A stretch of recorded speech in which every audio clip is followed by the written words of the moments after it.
thank you for doing this. Oh, yeah, thank you. I'd go anywhere just to listen to your voice. Oh, come on, man. Don't make it weird. I gotta tell you something. I got a Rob Lowe story. I'm only gonna tell one because I only got the one, but I think you'll appreciate it. It's 2 years ago. I'm in Tahoe. Actually, I'm on Fallen Leaf Lake. Have you ever been? I know where it is. It's right next to the big lake, and it's great. And I got a buddy with a cabin up there. I get up one morning, and I take the big walk. You know, I walk every morning, sometimes 7, sometimes 10. I'm going all the way around the lake. All right, Big walk.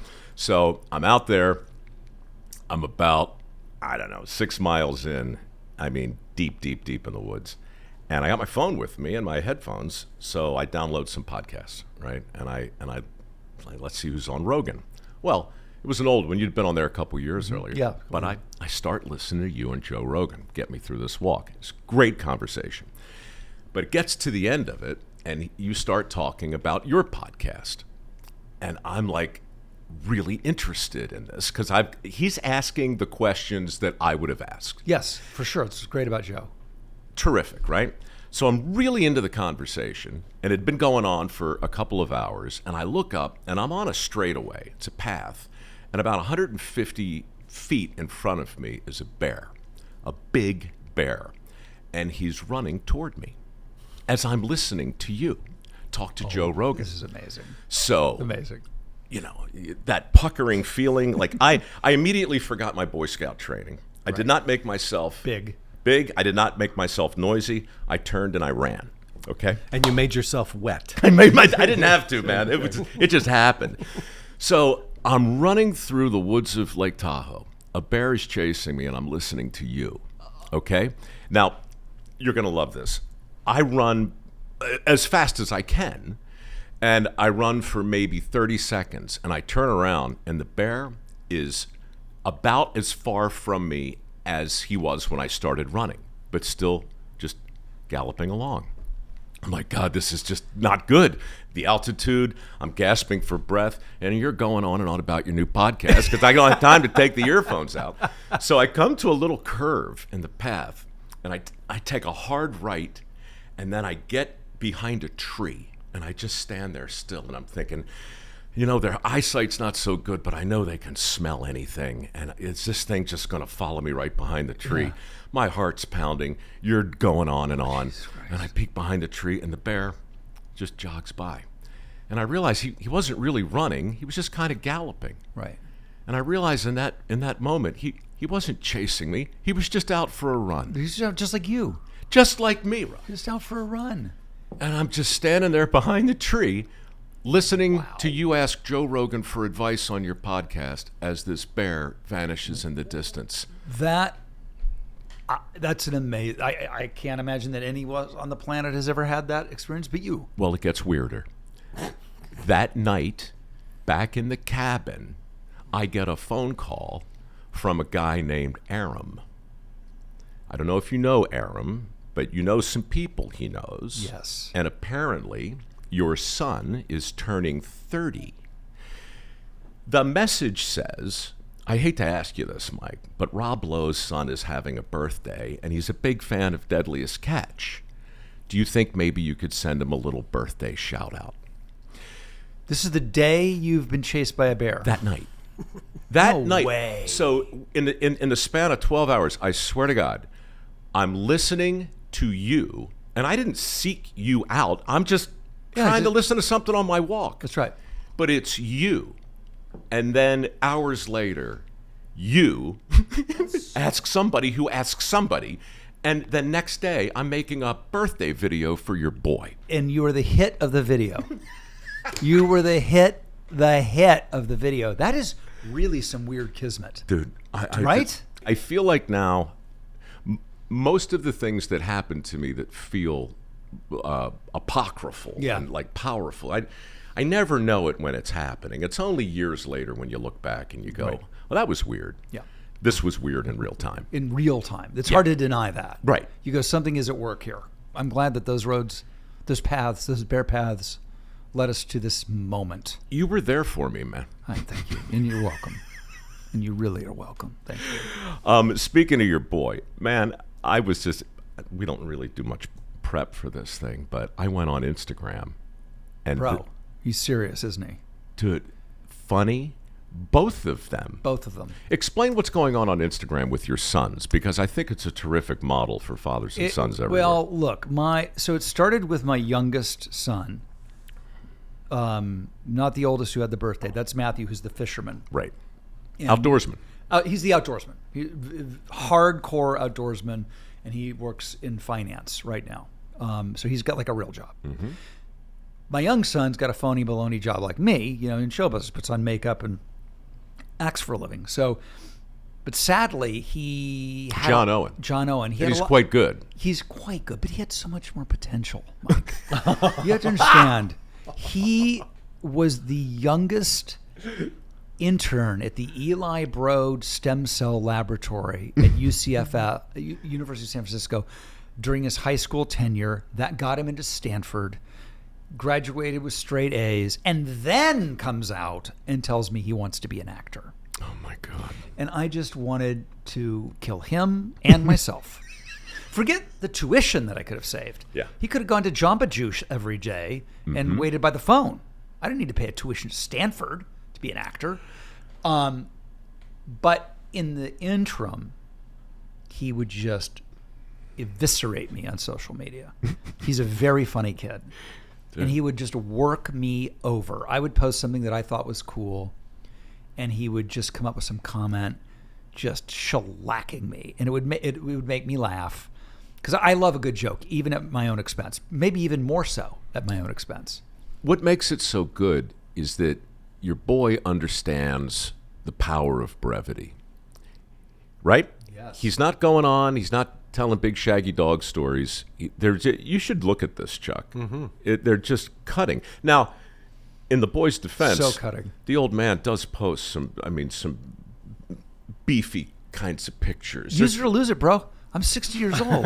Come on. There's a lot of topless stuff. If and the great irony is, I spent 15 years of my career going, they just want me to take my shirt off. And now you're like, and now I'm like, can I take my shirt off? Because it ain't gonna last forever. Have you seen that? Have you seen Matthew McConaughey on, I guess it's Letterman, talking about being direct? I think it was, I forget the movie, but no, it's Matt Damon talking about Matthew McConaughey and how every moment just is an opportunity. Mr. Soderbergh, I was thinking maybe about taking be a good time to take our shirts off. Shirts off. I like the way we've turned Matthew McConaughey into Bill Clinton. Adjacent. It's the same, right? It's so close. All my impersonations are adjacent of the same four people. What's your strongest? Clinton's pretty good. My Clinton is pretty strong.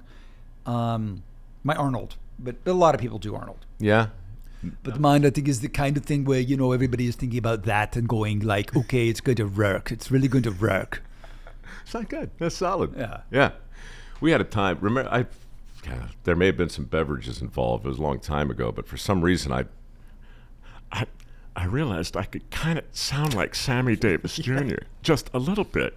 More than a little bit. If I wanted to, man. And also, you've got the lower mouth going. I dig it. He digs it. Hey, man, I can get in on this, too. I got a great Sammy. Well, you'll be the judge of whether it's great. Yeah. I mean, is it as good as the bear story with the boy and the? I don't know. That's so unique. I came in hot. I set the bar. You set the bar. I'm going to try to up you with Sammy Davis. No bear stories from Rob Lowe. No bear. No bear stories. We have our title. I starred in a movie with a bear, Hotel New Hampshire. A pair of bears? Nastasia Kinski in a bear suit. That was a stupid idea. The most beautiful woman in the world. Put her in a bear suit. That'll work. Dumb. John Irving. Yes, I mean, good for a book, not good for a movie. Bombed. So, Sammy Davis Jr. Yeah, man. It's the 80s. My agent represents me, but also Liza Minnelli, who, it's Liza Minnelli. And so I'm supposed to go Is to this Bernie by any chance? It's Michael Black. Wow. I go to dinner with Liza, Andrew McCarthy, during St. Elmo's Fire, and I think my girlfriend at the time, and we're having dinner at Spago. Of course you are. And at the end of the dinner, she goes, "Let's go back to Sammy's." And I thought, is she talking about Sammy Davis Jr.? Wait, what? We might go to Sammy Davis Jr.'s house tonight? And we go. And 1980. I'm gonna say it's 83. Okay. 1983. And we go. It's one of the biggest houses I've ever seen at that point. He had it lit like it was Stalag 17. It was. There were more floodlights. I don't know what he was expecting, but it was like illuminated in like a prison. And we went in, and they were watching a movie, and we kind of waited for him to come out from watching the movie, and then he says, "You want to play?" I'm going to have you do the. Okay, you yeah, play sure. Sammy, and Yeah. you say. What's he say? You say, "Let's shoot some pool, kid." Say that. Hey, kid, you want to shoot some pool? And I say, "I'm terrible at pool," and you say, "How good can I be? I'm blind in one eye." It's great. I mean, I listened to him sing. Obviously, the Candyman is a big one, but the whole album. Growing up with that kind of sort of generational ubiquity, right? Yeah. He was before we came of age, and so I always kind of knew of him, but I never ever sat down and really listened. He's one of the greatest singers. I just got to a ever vinyl work. of so he had a huge album that came out the year that I was born, 1964, and I had a friend, really thoughtful gift, got me all of the albums that one would want to listen to from 1964. Oh, that's terrific. And one of them is Sammy's. Yeah. And I haven't listened to it yet, but based on this, I'm going to listen to it this weekend. Listen to, in particular, I Gotta Be Me. It just gets higher and higher, but wider and wider. He was just such a master. Just a little guy, and he danced so well. And it actually drove me, listening to that recently. Life now is a two-screen experience, right? Like every single thing is a portal into something else. You hear a story, and you go here and you go there. Well, as soon as I heard him sing I Gotta Be Me, I hop online. And apparently, he had something to do with the Church of Satan, which I didn't know. Well, isn't that something? What? Google it. Google Sammy Davis, Church of Satan.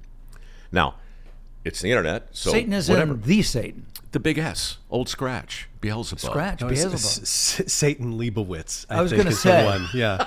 You sure it's not Satan, which was like a Satan. designer of the time? I'm sorry, it was Satin. He Yeah, loved Satin. He liked satin, Mike.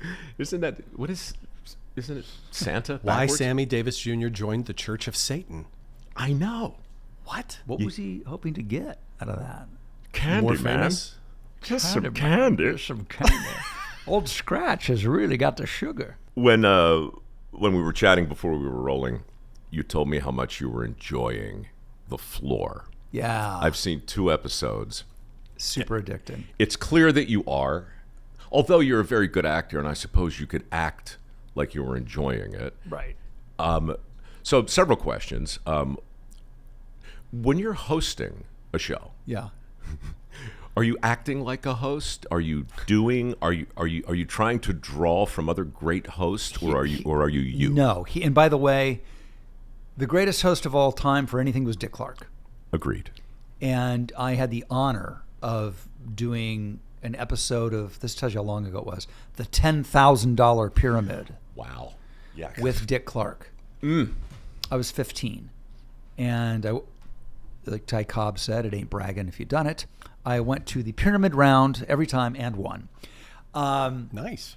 And so I love trivia, and I love game shows, and I love Dick Clark. But the way I look at hosting is it's like I sometimes do a one-man show when I have the time. Mm-hmm. It's like doing my one-man show while I'm being an air traffic controller. Yeah.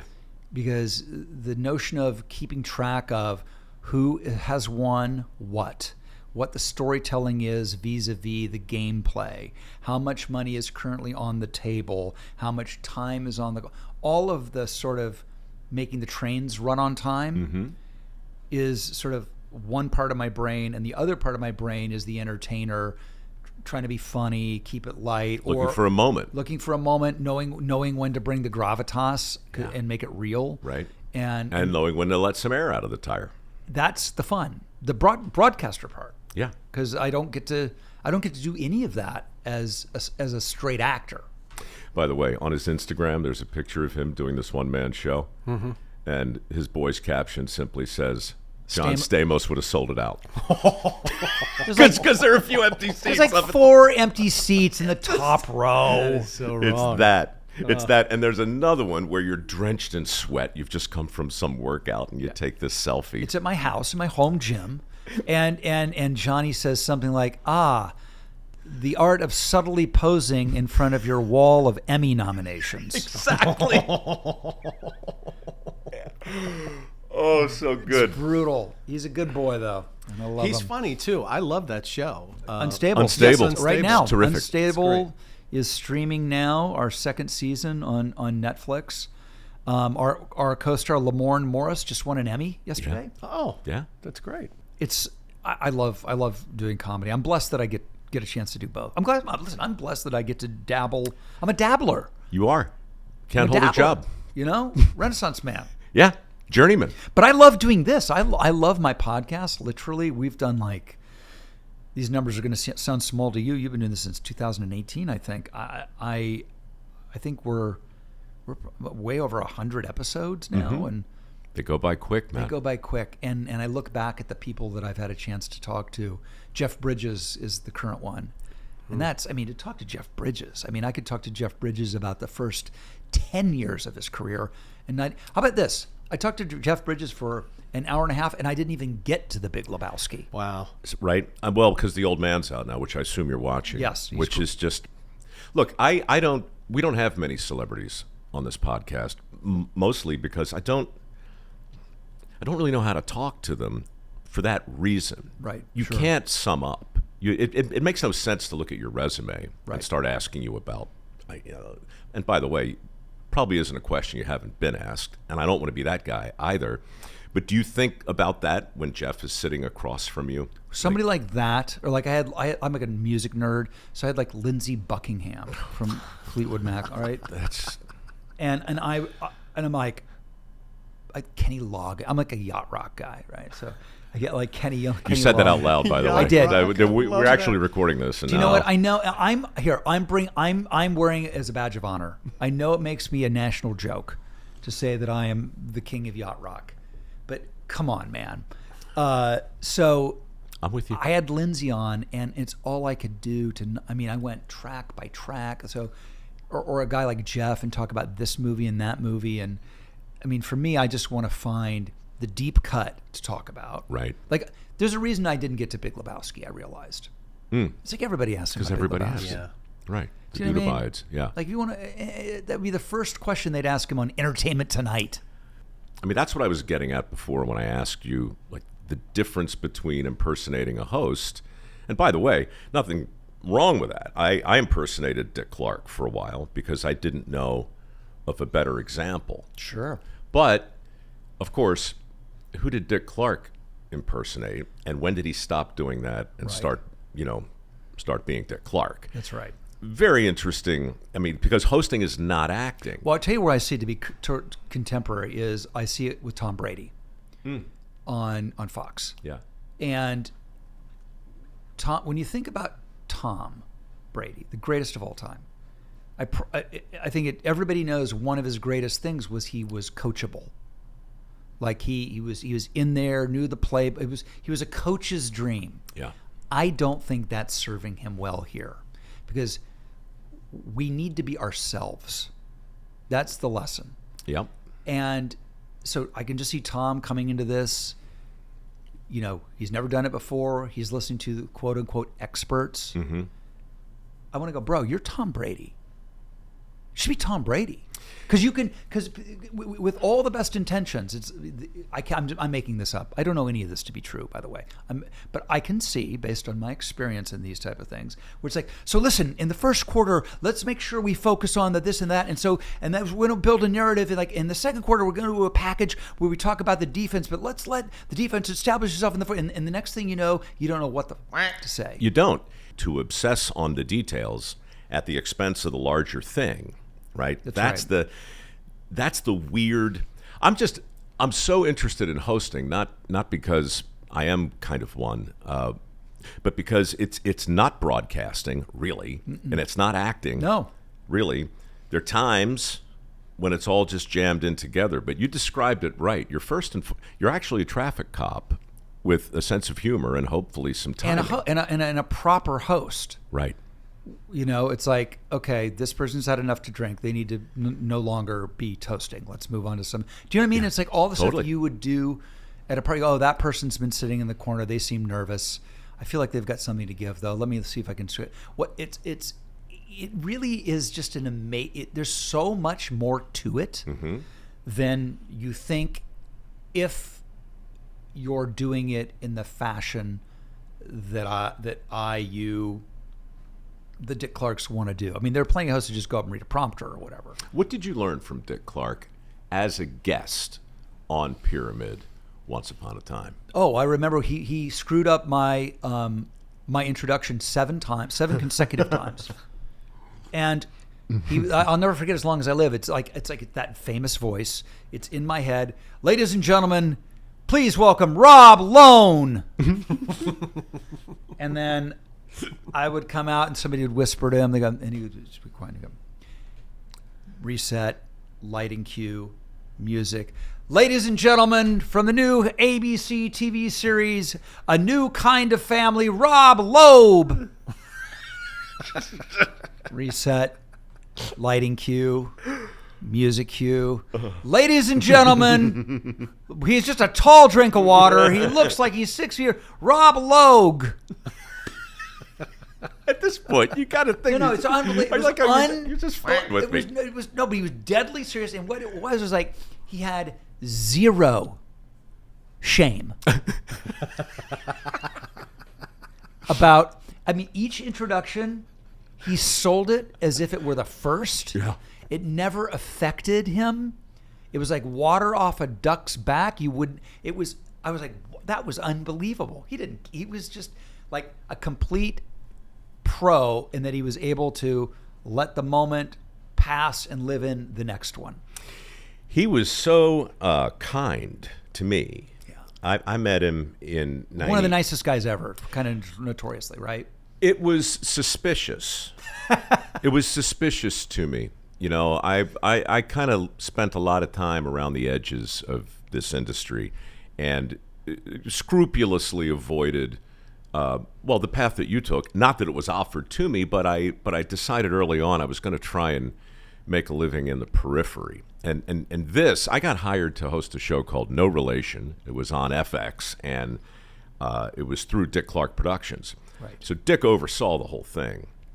And we filmed over at where they do The Price is Right, CBS. CBS Television City. In fact, I had Bob Barker's dressing room. Come on. Bob was shooting Monday through Friday or whenever he felt like it. Yeah. Never on weekends. We only shot on weekends. So I would go into his dressing room on the weekends, and I'd put on my little outfit, and I was hosting a show called No Relation.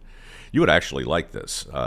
5 family members sit next to one another and agree to be questioned by 3 B-list celebrities. One of the family members is an imposter. The real family member is back there, but one of them is no relation to the others. The B-list celebrities have to try and figure out which one is not related through a series of questions. My job, of course, is to host the whole thing. And sidebar, it would still be on the air if the celebrities weren't so damn stupid. We gave away all our fabulous vacations, literally, in the first week.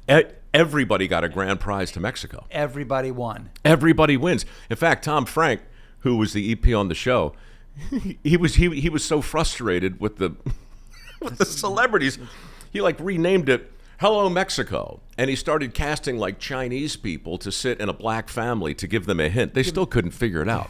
They thought he thought he was trying to trick them. That's not good. That's not good. Not good, Daddy. Not good, Daddy. Anyway, pour some sugar on me.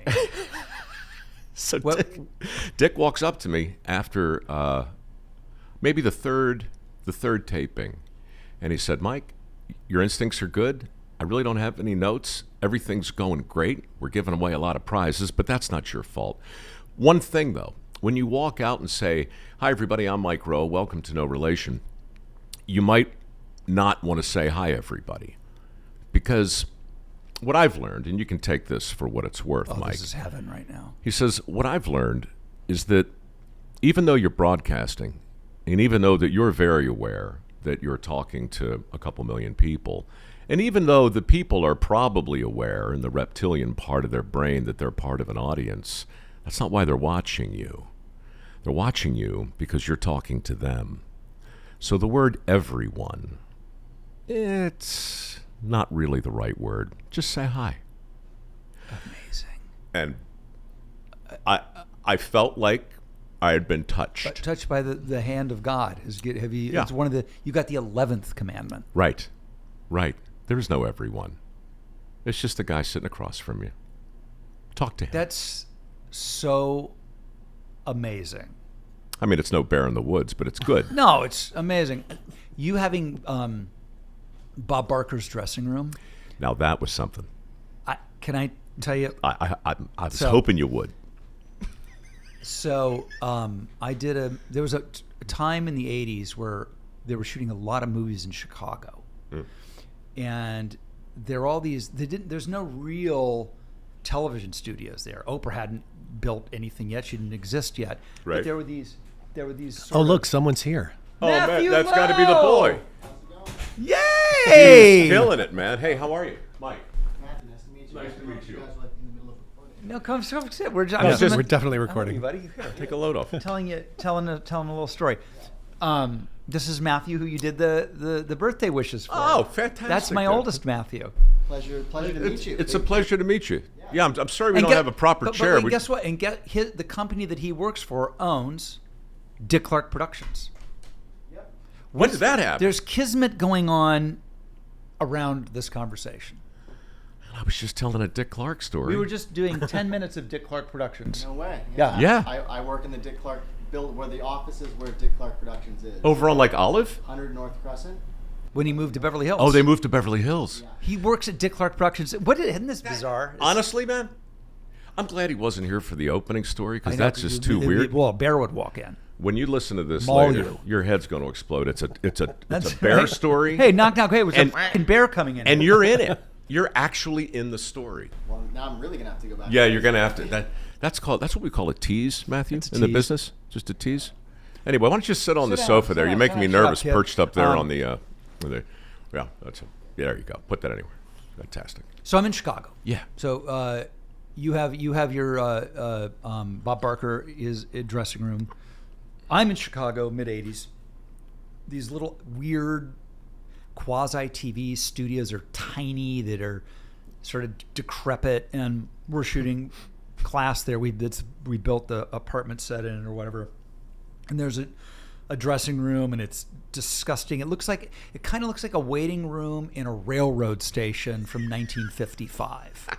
Do you know what I mean? Like those kind of I got couches, it. those naugahyde, Yeah. fake leather, Yeah. stained. And bowed. Like you could, like, Yes, just so bowed. many asses have sat in it for Gross. so many years, right? And I was young and probably drinking still, and I think it was 6 in the morning. It was very early, and I'm asleep on the couch. Yeah. And there's, "Who are you?" And I look up. It's Marlon Perkins, Wild Kingdom? Wild Kingdom. That's amazing. I am in his dressing room. He thought he was shooting that day. He wasn't. And being startled out of a hungover sleep by Marlon Perkins is one of my favorite weird memories. You of must all have time. thought you were being hunted for a I moment. literally, and then the other thing, While Jim and I watch from the shrub. the shrub. And then the other very quick thing is not to say that sometimes I maybe fought below my weight class in my dating life, but I remember trying to impress a girl and said I would take her anywhere on a trip, and she said she wanted to go to Omaha because she wanted to see the Wild Kingdom. Oh, that's Because adorable. Mutual of Omaha's Wild Kingdom. Yeah. I was on a date at the Ponderosa with a woman who asked me what the P stood for on the chair. And we're at a Ponderosa. And so I just told her, honest, whatever, try not to be too judgy. Yeah. And on the ride home, it started to rain. and I had my wipers on intermittent. And she was sitting there next to me, watching the wipers every 5 or 6 seconds clean off the windshield. And she says to me, how does the window know when there's enough water on it to trigger the wiper like that? And at that point, I realized, you know, You're going to have some fun with her. you bet I am. You're in. I mean, in every way I could. And in every way that I could. So I just explained that I had a friend in the automotive industry, and he had developed a sensor, and it was still in the prototype stage, but I had the car that actually allowed this to happen, and she became incrementally fascinated with me, and one thing led to the next. But the ultimate success of that evening, I walked back to that spectacular lie, and her childlike innocence and wanting to know, and I'm not proud of it, but you know, in the scheme of things, I guess people have done worse. But yeah, I lied to the girl, and she found me fascinating for it. I once was on a date. It was going to be a double date, but the other couple didn't show up, and the girl said, "Why isn't Johnny, you know, whatever, and so and so here?" I said, "Well, Johnny's studying for the bar." She goes, "Oh, I didn't know there was a test to be a bartender."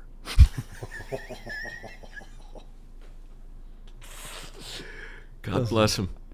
Listen, it's see, we collect stories. That's what we do. Do you keep a diary? I never have. I should. I've tried countless times. I probably have 10 amazingly bound books with one entry in them. Isn't that interesting? I resolved to start keeping one. The same week, I decided that I could no longer ignore social media. There's a tape of me somewhere telling Jay Leno I'd rather stick hot needles in my eyes than go on Facebook. Never send a tweet, never. Right. Well, I started doing that instead of keeping a diary. Yes. And wound up writing, I don't know, probably 400,000 words on social media over the years. But I always did it, you know, it's like, you know what? I'm going to do this instead of keep a journal. I'm not sure in hindsight it was a good trade. In fact, I'm in some trouble right now, Chuck. Did you know that? What'd you do now? With what? Well, with Mary. Oh. But because I posted something on Facebook yesterday that I thought was really funny. Oh, I know. Oh, okay, yeah. I know what you mean. Yeah. Are you? Am I on somebody's show who's been canceled and I don't know about it? Possibly. I don't think so. I don't think it's going to happen. But Matthew's really my sons, Matthew and Johnny, are really good judges. I run of that. Matthew, right. we're using you right now. Okay, so here's what happened. Is Mike? Here's a new game show. Mike Rowe, stay or go? The floor. Show him the floor. Right. No, have you been following these crazy memes that are going around with this Springfield thing? It's the best with the thing dogs? ever. Following them. I have never laughed. I've never laughed harder in my life. Okay, so it's not just not just us. They're eating the dogs. They're eating the cats. Have you seen the ones where they change to a song? Eat the cat. Eat the cat. Oh my God! Eat the dog. Have you seen the guy that's got the whole sort of Trinidad Caribbean riff going? Love that. The greatest. It's making me laugh. Look, well, Mike did the barbershop version of that. So amazing. I'll show it to you in a second. But I just want to say this is not a political podcast. By the way, nothing about it is political. No. Nothing about that joke is political. But what's funny to me, or like what's really sweet, is I think to be reminded of the level of creativity that's out there. Yes. That comes from people that you've never heard of. This is shockingly great, man. It like reinvigorated my appreciation for the creative mind. I had the exact same conversation.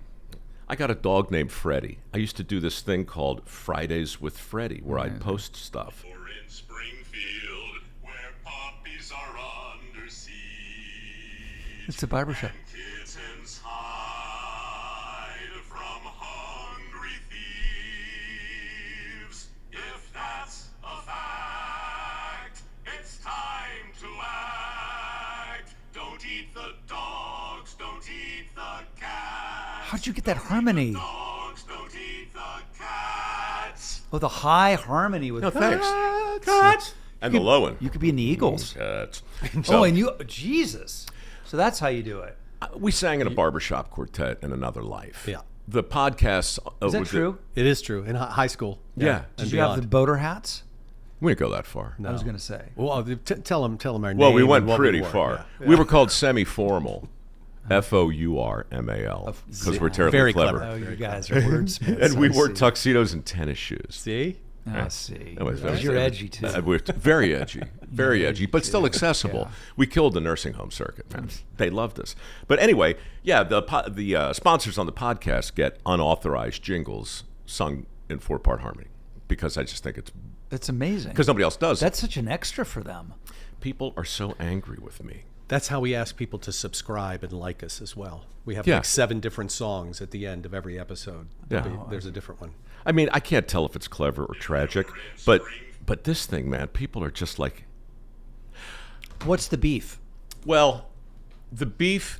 He's out of tune. He's pitchy. No, they're actually very complimentary about all that. I think what I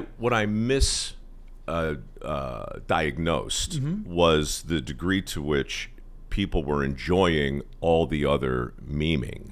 I thought everybody was in on this joke because my whole news feed is filled with nothing but this. But of course, it's filled with nothing but that because I went looking for Well, it. no, I'll tell you exactly another reason why. You have a dog, Yeah. so it knows that. So I have dogs, and so they feed me pet memes, and the basis for me of all of it that makes me laugh are it's the thing of the pets like when they hear Right, that, right. that there might be so pets funny. being Oh, like eaten. the side-eye thing. The side-eye thing. It just makes me and I'm getting it not through a political prism, but through the animal prism. Yeah.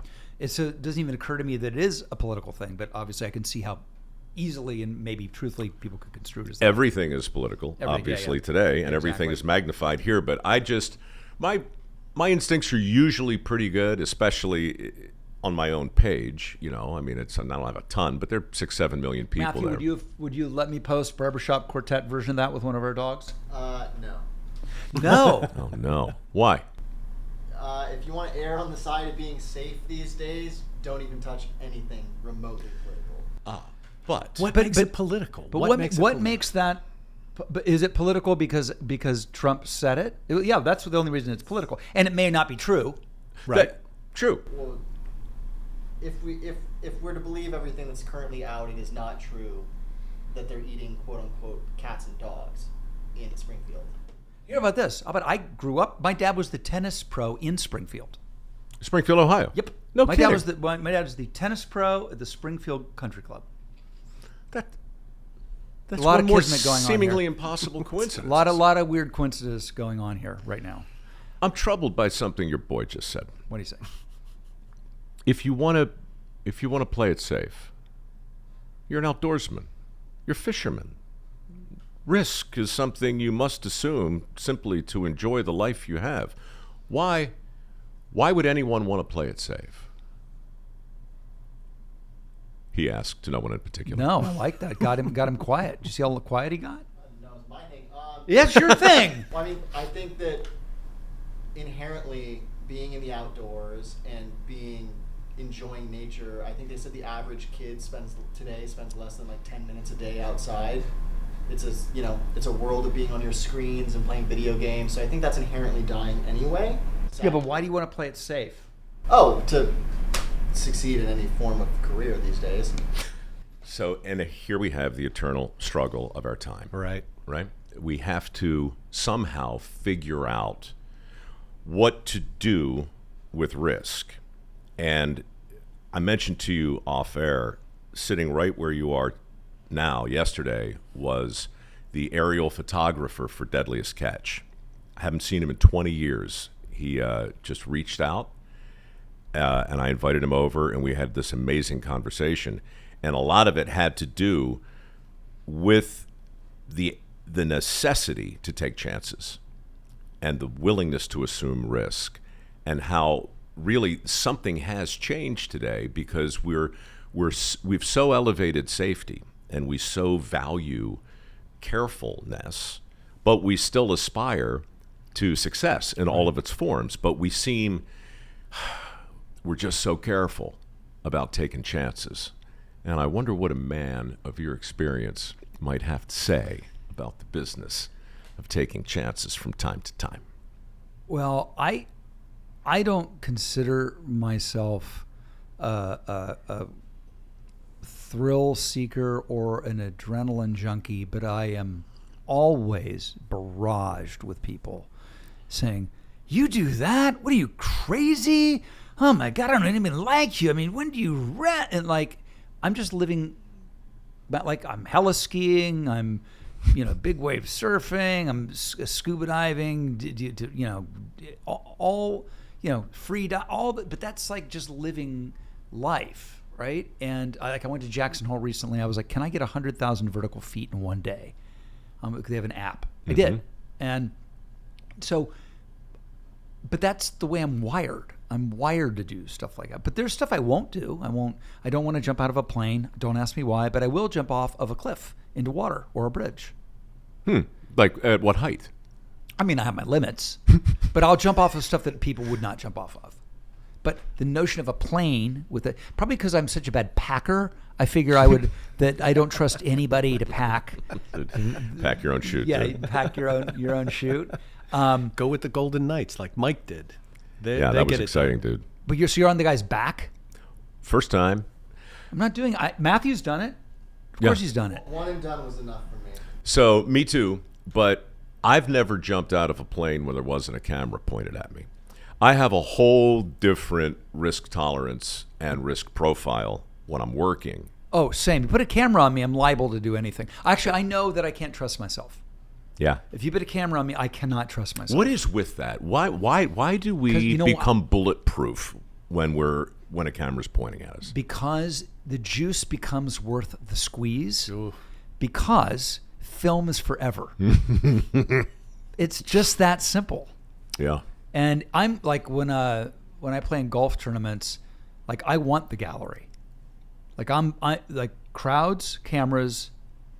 I want that. It's when I'm alone is when I play my worst golf. Interesting. The crowd makes you better. Yeah, it's like, I'm a performer. Yeah. The light goes on, I know what to do. Well, except you see it in reality shows too, right? You see people who are not performers. Oh, that's so back to the floor. The thing that I just that I did not anticipate is that regular people, contestants, in the hot, bright light of the set and the television and the clock, I have seen the kind of fold melting. And sometimes it's the most entertaining. And so I feel terrible, but it is the most entertaining. I literally it was a picture, it was 80s rock duos. Mm-hmm. It was a picture, so you couldn't have the actual people, you had to guess. And it was a picture of a hall and a bowl of oats. Okay. And this was like, hallway bowl oats. Alley wheat. Hall oat bowl way. It's like it went on, and so you just never know. It is interesting because you can't judge the human condition by performance under that level of scrutiny and circumstance for sure. But my God, I mean, it's a deep well online. If you go down game show bloopers, I'm sure you have. I mean, the famous one really did happen, right? Newlywed Game? Yeah, that did, because for a year it was debunked. Remember, it was debunked. No, it happened. Forever, it was it's a wives' tale. It never happened. Yeah. And then recently they found the footage, and that's not an AI footage. That's Nope. real footage. That'd be in the butt, Bob. The greatest. Just to see Bob Eubanks, like his expression, he goes through the 5 stages of grief in about 3 seconds, right? Everything just runs out. The blood, the expression, and he just hangs his head. He doesn't know where to look. He doesn't know what to do. There's no playbook. Let me ask for you a that. question. Paul Lynde, Hollywood Squares. You win a cookie. You win a cookie.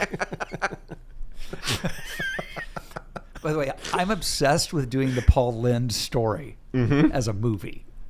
Oh, wow. Because you know the shit was going on.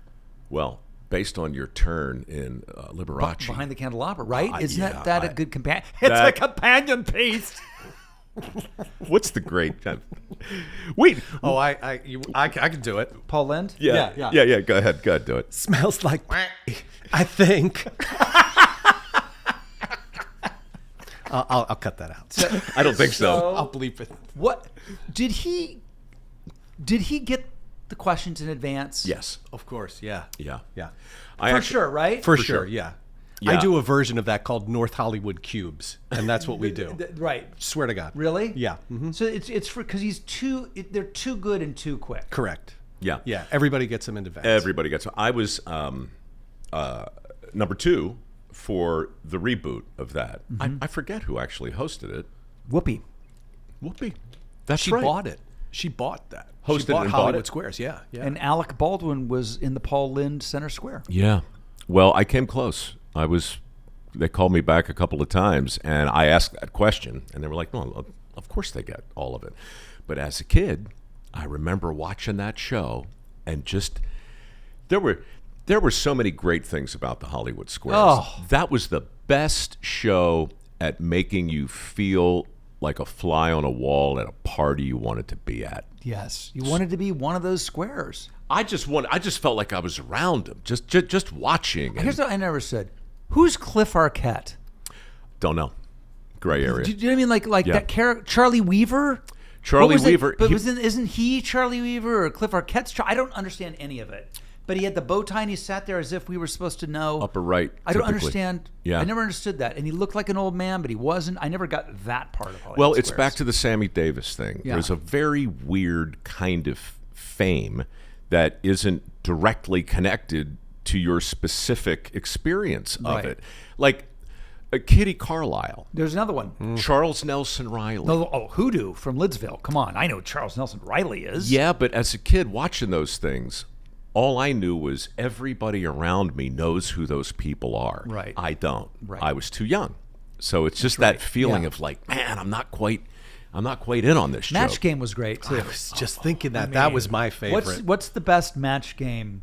I'm always trying to like remember he didn't want to put it in her blank Yeah. or whatever. My favorite is really a sweet one too. Is the woman was from like South Carolina, and Gene Rayburn says, and he had that mic. Remember, about a yard longest long. mic. It's the like weirdest a thing. yard long. But it's just like a. And tiny, but a yard long, like a String. pointer. It looked like a point. And he would hold it like with his fingers, like a little T-Rexy thing. It was so weird. Really weird. But the But question, we all remember it. seared in Talking my about retina. it 40 years later. Yeah, he'd probably buried with that thing. Yeah. Superman is so tired these days How tired is he? that all he does is lean against the lamppost, looking at his big red blank. Like, what? It was, and the woman says, "Ass." And everybody's like, "What are you talking about?" And then she makes this sign on her chest, his ass. You know, his ass.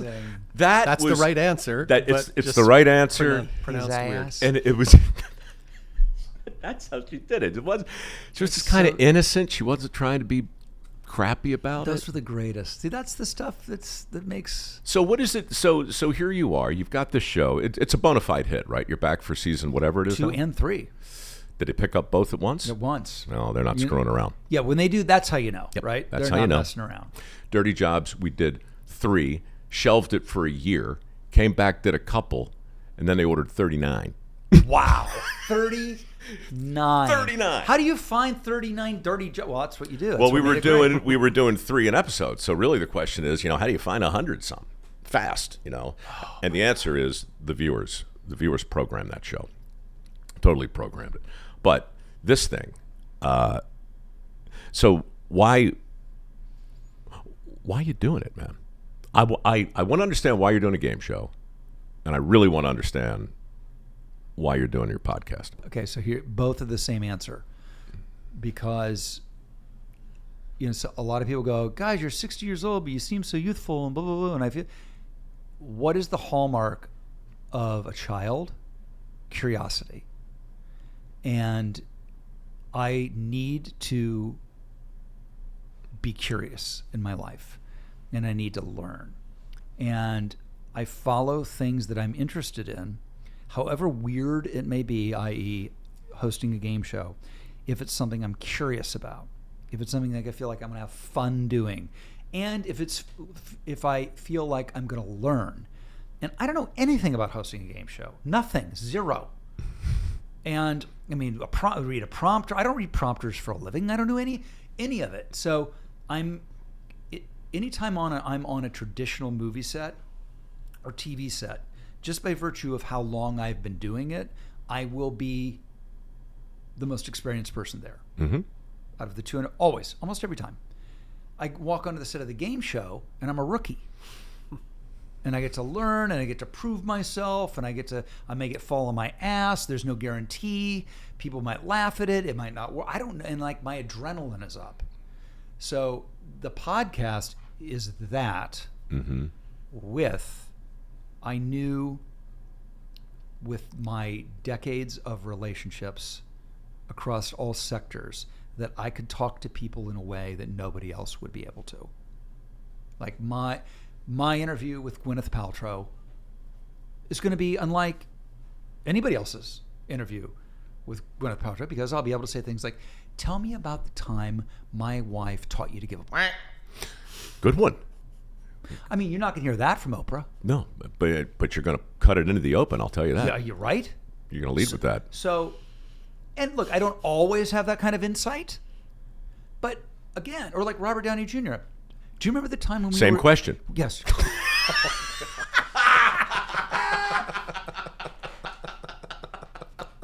we were in 8th grade history together. Right. So we can talk about Samo High. Right. When also like Jeff Bridges, I don't need to ask him the 1700 question about the dude. It's my for sure, for better or for worse, love him or not, my interviews are like Rogan's, and I mean, I'm not trying to compare myself to Rogan or Howard Stern. Those guys are the greatest. But what I think we do have in common is that there are interviews that only I could do.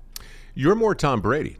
Back to that comparison. You established yourself in a obvious and meaningful way in a pretty specific space. And now you're outside of your lane. Right. But you got to be you. Right? Gotta be. You got to be, as Sammy Davis would say. Yep. You got to be me, Daddy. And that's what people want. They want authenticity. That is the takeaway I have about where entertainment is going is, there used to be a time when mystery was a thing and was valued. And love it, don't love it, argue about it, don't argue about it. Mystery being valued has been replaced with authenticity being valued. Interesting. And the only way you can be authentic with people is to be known at your deepest level by people. Mm-hmm. And the only way to do that is to approach everything through that prism. So you got to show your ass too. You have to be vulnerable. It's like I wrote 2 books, and they're among my proudest things that I did. And if you're going to write about yourself, you got to be honest. And that's so the podcast, the books, it's a way to share who I really am with the audience, because today that is what people want. They don't want mystery. They don't. And you actually have the receipts. I would say maybe 90% of the memoirs that I've read were written prematurely. You just haven't lived enough yet. Yeah. You haven't seen enough yet. I get it. Your life's yours and it's interesting. But, especially in the celebrity world, when yours came out, I'm like, you know what? that guy has permission to write whatever he wants And there to were write. people that didn't want me to write it in my life who I respect, that felt like I hadn't. That book, Which one are we talking about? Stories I Only Tell My Friends. Yeah. So that opened up the floodgate, because the memoir, Great title, by the the way. celebrity memoir thing was moribund. Yeah. It was not happening, and people and then that book worked. At the same time, Tina Fey's book worked, and then so now we're living in a world where everybody is writing their memoirs. But back then, they were like, "You're not even halfway through your life. You shouldn't be doing it. You do it either when you're done, or when you're cashing out for a check." But nobody in the middle of their life does this. I feel like I have stories to tell, and I feel like I have stories to tell now, and it worked. Yeah. But again, that's taking chances. Absolutely. Right. I mean, what publicist would say, go for it. Go ahead and tell all of it.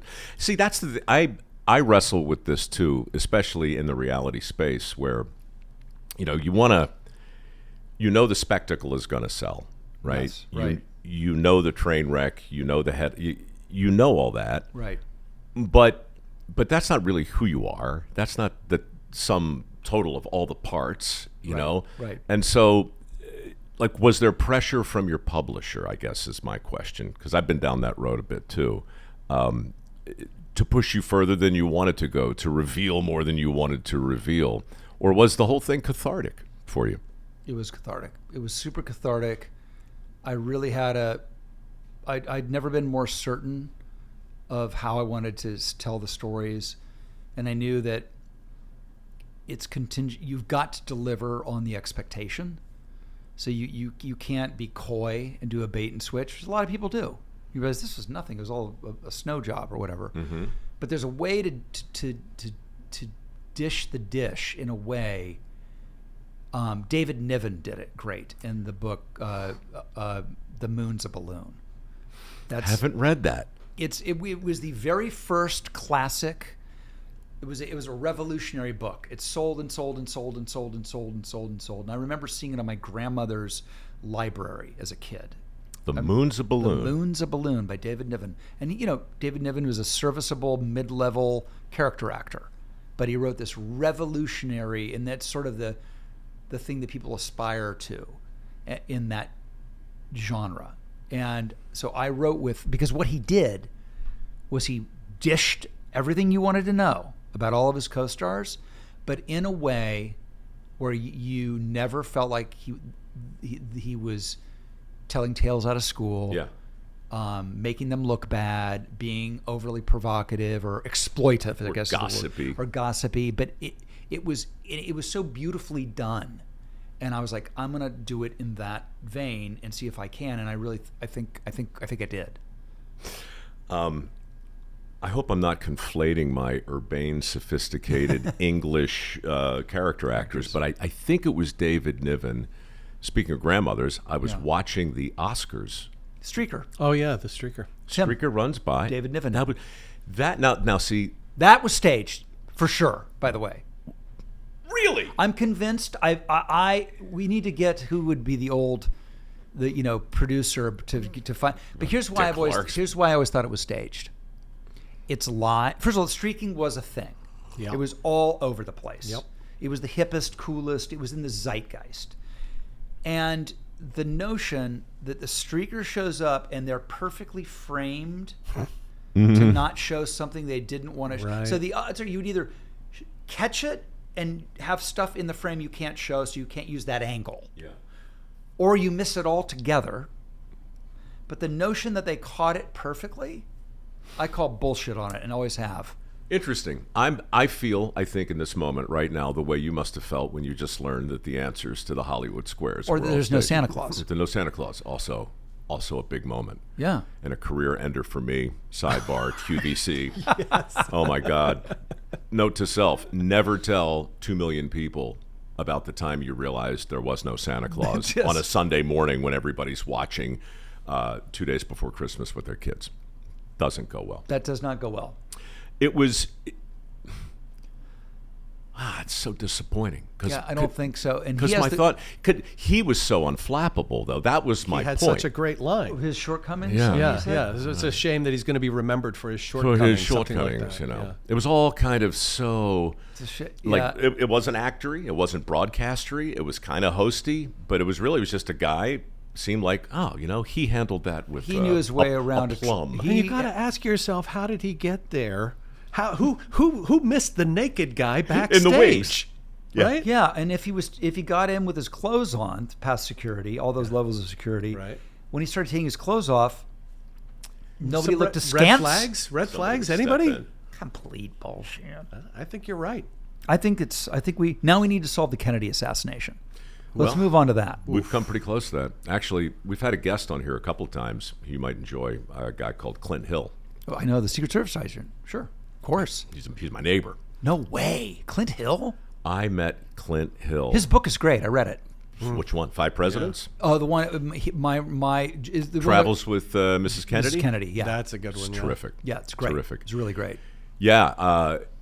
I mean, he's 92 now. Wow. He's 92. I just got to tell you this, man. I met him in a bar. I didn't know who he was. He was an old man standing at the bar ordering a drink. I walked up next to him. The bartender comes over, and this guy orders a Clint. And the bartender says, I'm not familiar with the Clint. This old guy reaches in his pocket, pulls out a business card with a picture of a cocktail on it and the instructions on how to make it. And it's called the Clint. And he hands it to the bartender. It's one of the coolest moves I've ever seen. No kidding. And the bartender says, thank you. Now, I'm sitting here watching this, so I can't ignore that. You wouldn't ignore that. No, I would you know? not. So I said, excuse me, sir. You strike me as a gentleman of some experience who, through time or perhaps discretion, has determined precisely what it is he enjoys in this life. And he says, I am that man. And I said, you also strike me as a gentleman who, from time to time, has encountered the sorts of frustrations that might lead a man in your position to streamline affairs and take the necessary steps to eliminate any potential miscommunications. He said, I am that man. No shit. So we laugh, shake hands. I introduce myself. I go over, meet his wife, who Does he say, hi, I'm Clint Hill, and does that ring a bell yet? that doesn't ring a bell. Didn't not know, but it wasn't like that, like, oh my God, yes. Right. I hadn't read his book. Right. Sat down, wound up having dinner with he and his wife. And during the course of the meal, I learned that he was in the Secret Service. And then I learned that he guarded not one or two or three or four, but 5 presidents. This is all insane to me. I'm like, God, I can't, this is... So we exchanged numbers, and I just feel like I made a friend. But here's the crazy part of the story, Rob. It's the day before President's Day. So I go home, and I've had a couple of Clints, to be honest, which is not a terribly... It doesn't taste great. It doesn't taste It's like great. a Negroni, isn't it? It's a lot of Campari. A lot of Campari, yeah. And vodka and whatnot. Yeah. Anyway, whatever. I was going to be sociable. And it's pink, which is just so weird for like this James Bond cat to be drinking a pink cocktail. But I go home, and I Google him, and I get a photo of his book, 5 Presidents. And I wrote a President's Day post that basically said, look, as we toast our current president and all the past presidents, let's raise a glass, specifically one filled with the Clint, to the author of 5 Presidents. It's a great book. So I post a picture of the book. I tell the story I just told you about meeting him, and I post a picture of his business card. And the next day, maybe it's the day after, my publisher at Simon & Schuster calls me and says, what have you done? And I said, I just told Clint's story. She's like, he's our author, and we now have orders for 20,000 new books. Wow. So then his wife calls, and now we really become friends. I just sold 20,000 books after drinking a few Clints, right? And so That's amazing. it's a weird, small, funny world, man. Isn't it? And it's why I still take stupid chances with this Facebook thing. It's sometimes, whether it's a song or a post or You just never Look, know. you gotta look. At the end of the day, truly, we have our spirits, we have our bodies, we have certain things, but one of them is our instincts, and that's all we have. It's all we have. And nobody bats 1,000. No, nobody went to the Hall of Fame batting 1,000. You bat 300, you're going to the Hall of Fame. You bet. And the difference between, my God, you're a baseball fan, right? Sure, huge. I just think no sport better lends itself to life statistics. Analogies, yeah. Well, life analogies for sure. Yeah. For sure. But just statistics, the distance, the 90 feet to first base, and you think about the number of plays at first that go Bang, bang. Yeah. You just think about that. It's amazing. It is amazing. So much math in baseball. Who's your team? Dodgers. All the way. All the way. Yeah. Shohei all the way. So what? So I met him. Oh, And- really? And it's a sort of, tell me what your takeaway from this story is. Because I knew when it happened, it was significant. So I go into the clubhouse, and he was the only person there. And he's got the cutoff workout sweatpants on, and then his full uniform at the top. And I introduced myself, and it was perfectly nice. And I say, "Would you mind if I take a selfie with you?" And his English is not great, but Does he know who you are? Hard to tell. Yeah. Which is very strange for you. Well, you either know either you know or you they don't know. Right. But the in between, I don't. So he could have just been, I just don't know. Right. And so so I get the camera and I figure we're just going to stand up. We're take the photo. No. He gets fully dressed. He puts the socks on. He puts the stirrups on. He gets the pants. He pulls them up. He gets the belt. He buckles the belt. He walks across the room to get a new hat. He puts the new hat on. And then and only then does he pose for the selfie with me, which is on my Instagram page. And amazing. Then I go out and I sit on my seat, and I'm sitting with my friend who works for the Dodgers, and he goes, "Hey, check this out." And it's a text from Shohei. And it's, "Ask Rob if it would be okay if I also posted." Now you tell me what superstar on planet Earth would do that. Do you think he knows he's a superstar? And do you think most people who follow the game understand what we're seeing? No, they don't. I right don't think now? people understand. I don't think they do. And I'll tell you either. another thing. I understand the game, and I didn't understand what we were seeing until I saw him play. You have to see him in person. He's so big. He's so the thing that blew my mind. Two things: the sound of the ball coming off of his bat. I thought I was crazy. I asked Dave Roberts. He's like, "Oh yeah, no, we'll talk about it." There's never been a baseball player whose ball off the bat sounds like Shohei Ohtani, and his speed. Now we know he's going to steal 50 bases, but for opening day, he had a double down the line, and when he made the turn at first, I could not believe my eyes. We are blessed to have him. It's amazing. What was the turn? What left you breathless about it? He's 6'4". He's 6'4", and he runs like a gazelle. You just can't believe how fast he is. Yeah. And he can throw too. Oh, it's unbelievable. He might throw this year. Yeah. I don't think he will. What was the injury? He had Tommy John. He's just coming back from Tommy John. Tommy John. Do you remember Frank McCourt? Of course. He sat right where you're sitting. Unbelievable. Still owns the parking lot at Dodger Stadium. Yes. The best sale deal. Taylor has some issues with that. Yeah.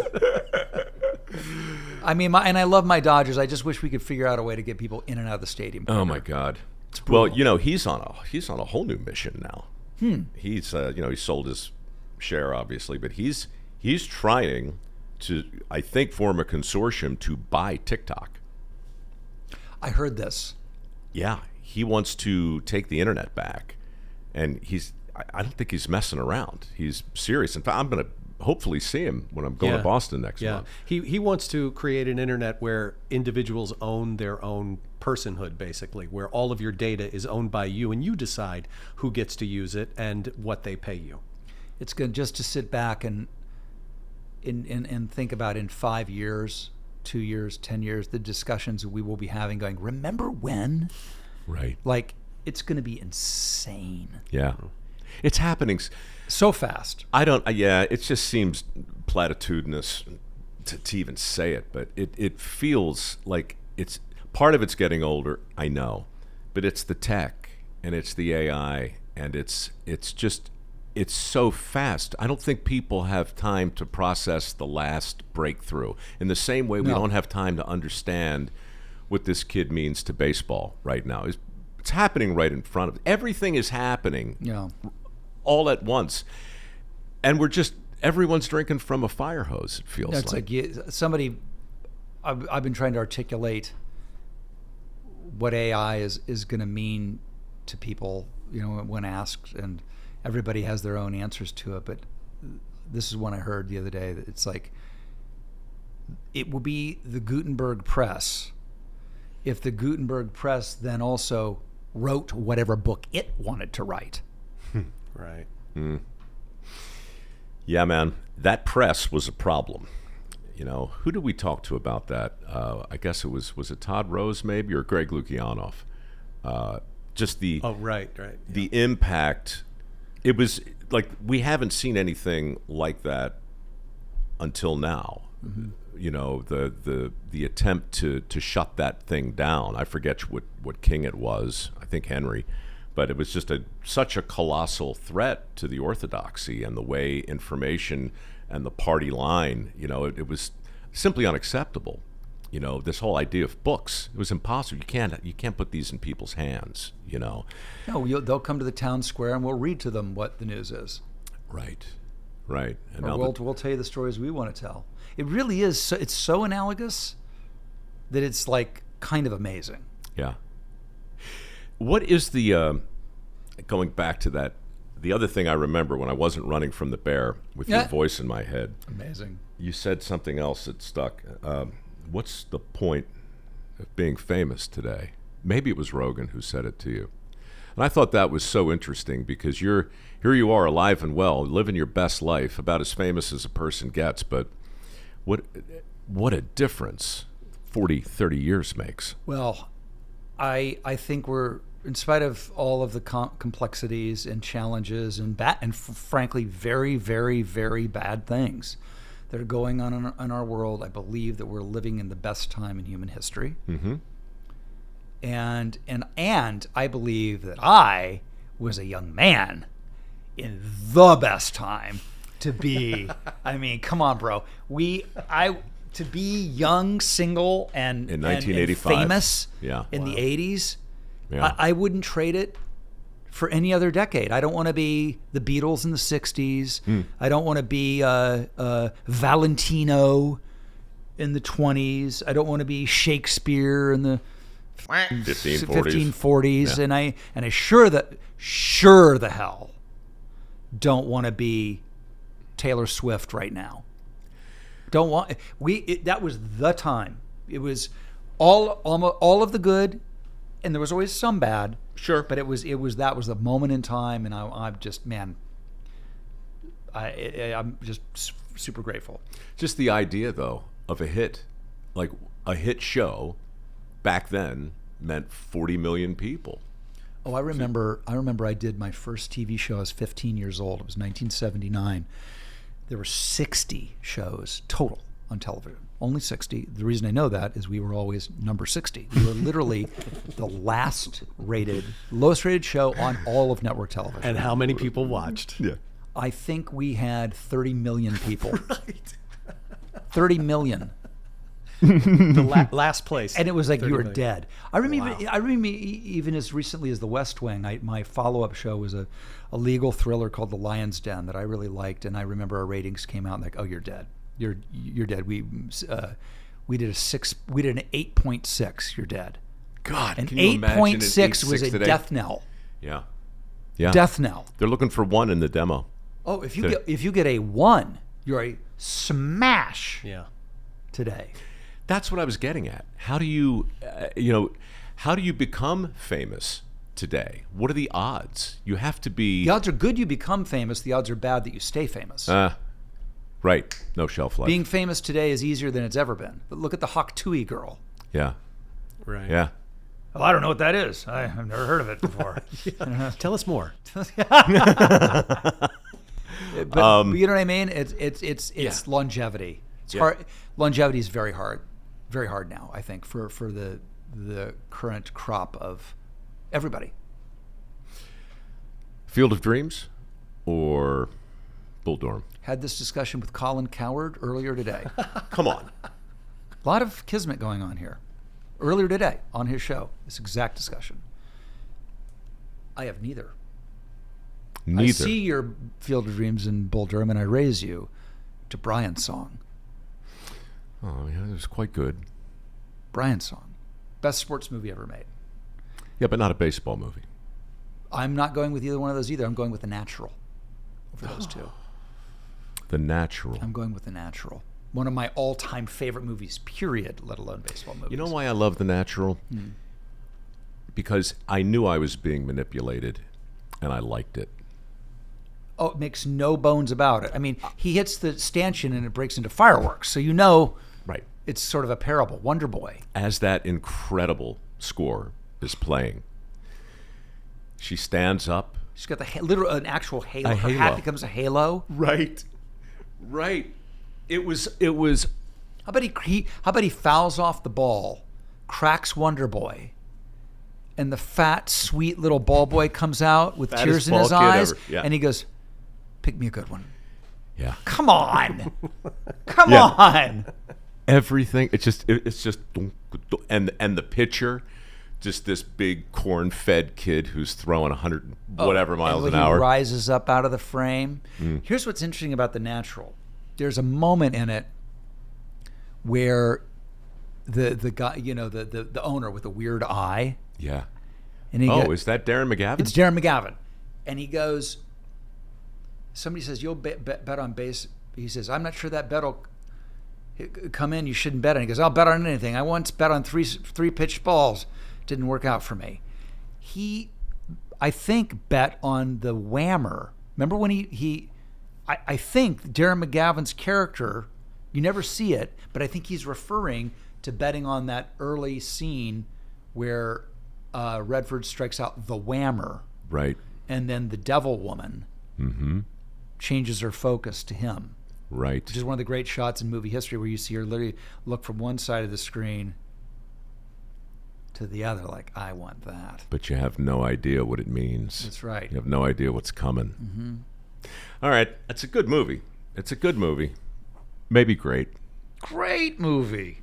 Is it the greatest? Is it the greatest baseball? I mean, what am I missing? I feel like there's something there. Maybe you haven't Baseball seen it movies? recently. I don't know, but Bull Durham, Bull Durham's I like great. best, yeah. And Field of Dreams. Here's my is, thing of Bull if you Durham. want to, Here's my thing of Bull Durham. Maybe because I knew him a little bit, I was like, Tim Robbins is a baseball player, I guess. I mean, I guess. That's a problem you get when you're so in it, and you know what I mean? You're like, and like I wasn't. I mean, we could have been competitive. We're sort of different age, but you know what I'm saying? Yeah. And I'm like, whereas Charlie Sheen. He played ball. Dude, he has an arm right. like you couldn't believe. Yeah. I mean, we grew up playing ball together. Yeah. I mean, you did not want to face Charlie Sheen. So that was a barrier to entry for me on Bull Durham. I'm going to go back to Samo for a minute. It just occurred to me that you and I probably shared the same stage. The Sam High Auditorium. You must have. Were you doing plays back in the day? No, just think. See, I fancied myself and was a pro already, and I wouldn't sully myself. he's kind of a big deal. Man. With high school Yeah.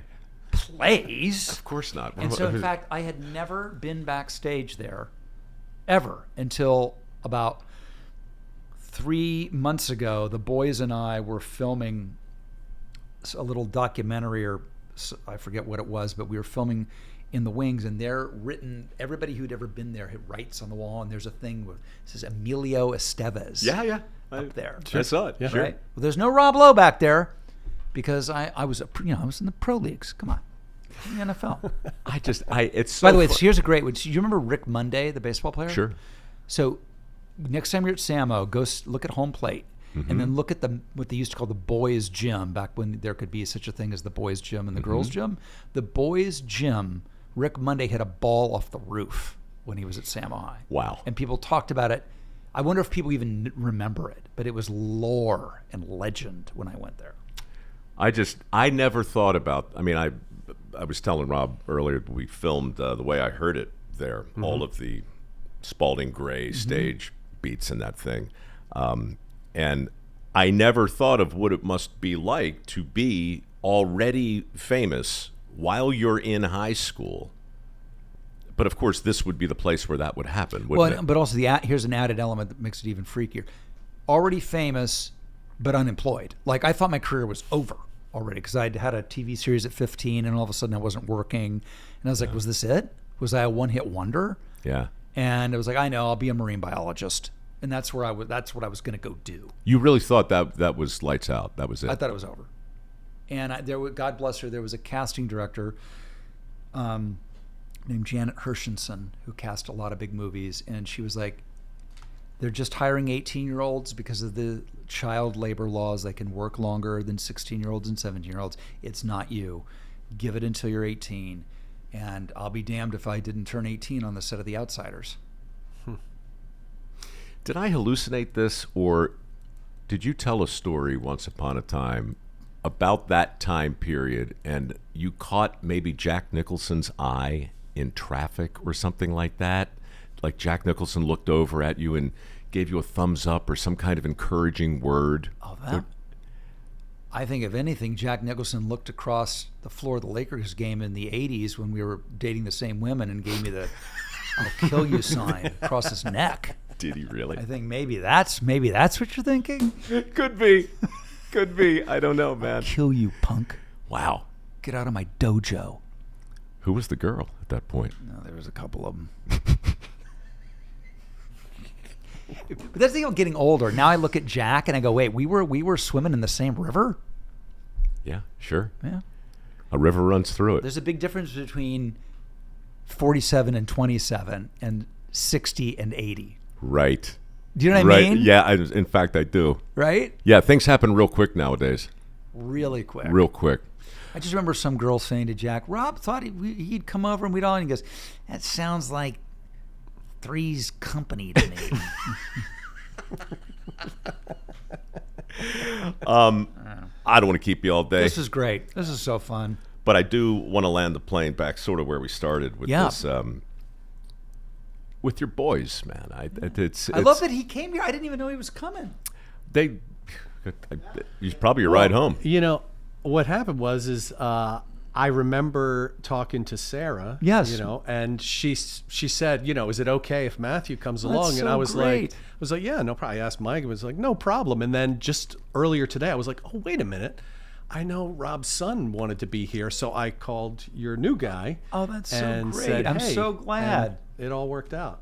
So glad. I mean, of all, I said to you off camera, but you know, like the you and Deadliest Catch are kind of like what Elton John was to me on the radio in my childhood. You were, for my raising my kids. It's nighttime. I've gotten home. We got a couple hours before they got to go to bed. What are we going to watch? And I mean, years and years and years of it. So it's a huge pleasure. I didn't know, of course. You know, you never know it when you're in the thick of it. But I wanted to tell you too, your love affair with Curiosity. You know, I did have a front row seat to the Discovery Channel. I knew John Hendricks when he formed it. You know, from his garage, basically. One of the great entrepreneurs of all time, basically pirating space, a transponder off a satellite, and buying these documentaries from Australia and beaming them down. And he had this vision in his head that something could be done on TV that really hadn't been done. We came close with Marlon Perkins, came close with The Wild Kingdom, but that you could still see the mitts of broadcast all over that, right? For sure. This thing, and as I'm sure you know, Discovery has since purchased Warner Brothers. They're now the largest entertainment conglomerate on the planet. Yeah. But it all starts with Jon Hendricks. I asked him in the late '80s, what's the real plan, and what are you looking for, and how are you thinking about TV and everything else? And he shrugged and he said, I have one agenda, 3 words, to satisfy curiosity. That's it. Everything this company does under my tutelage will satisfy curiosity in some way, shape, or form. Wow. And I got him toward the end of it before David Zaslav came in. And so shows like Dirty Jobs, shows like Deadliest Catch, they were new. You said that we had kind of traded mystery for authenticity. My rap around that same time was saying we were transitioning from authority to authenticity. So Marlon Perkins was an authoritative voice, and David Attenborough, and all They're those. up in the ether. That's right. Cousteau and Jane Goodall. Mm-hmm. Those people, and I love them to this day. Terrific.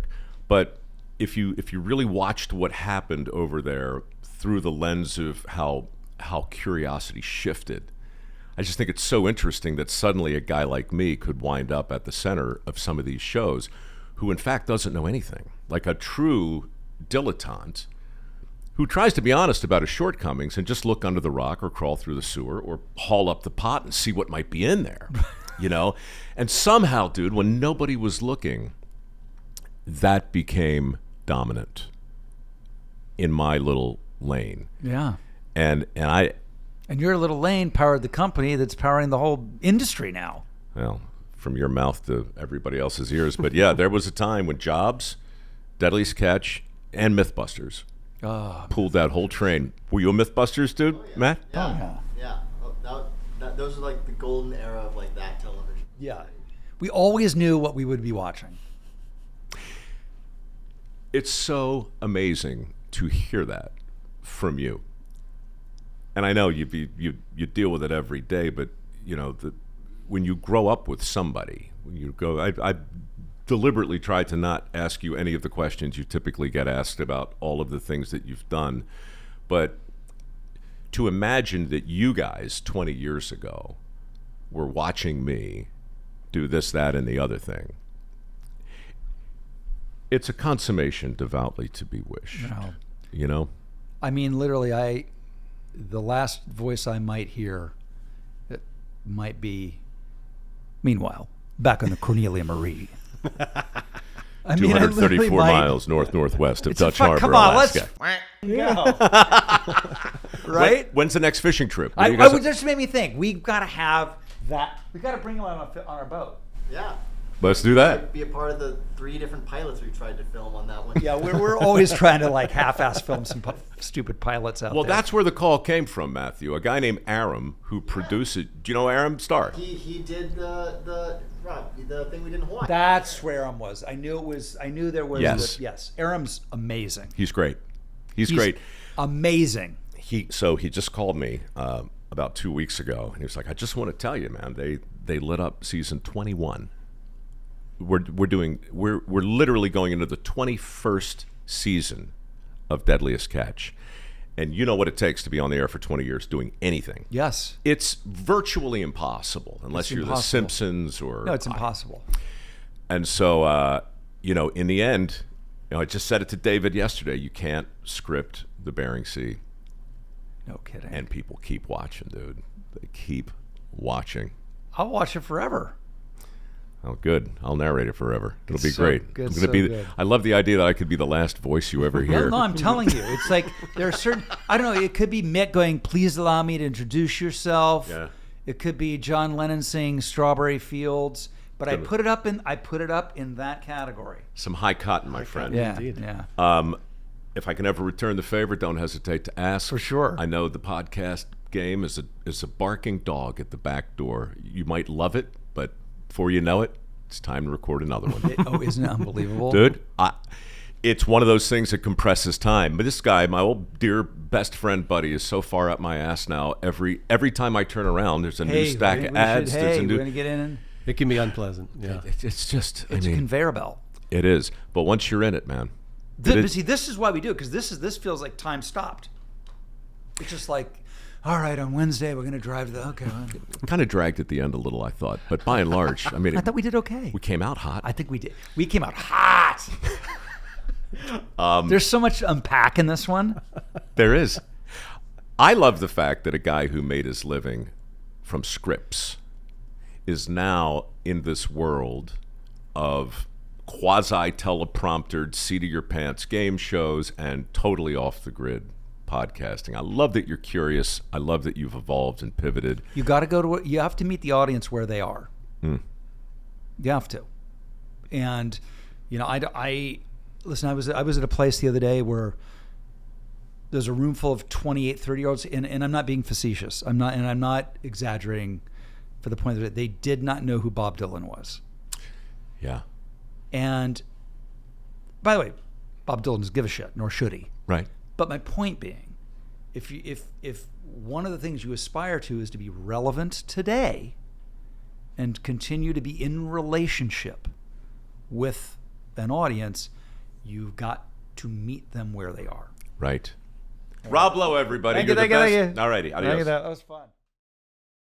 If you like what you heard, And even if you don't, won't you please, pretty please, subscribe?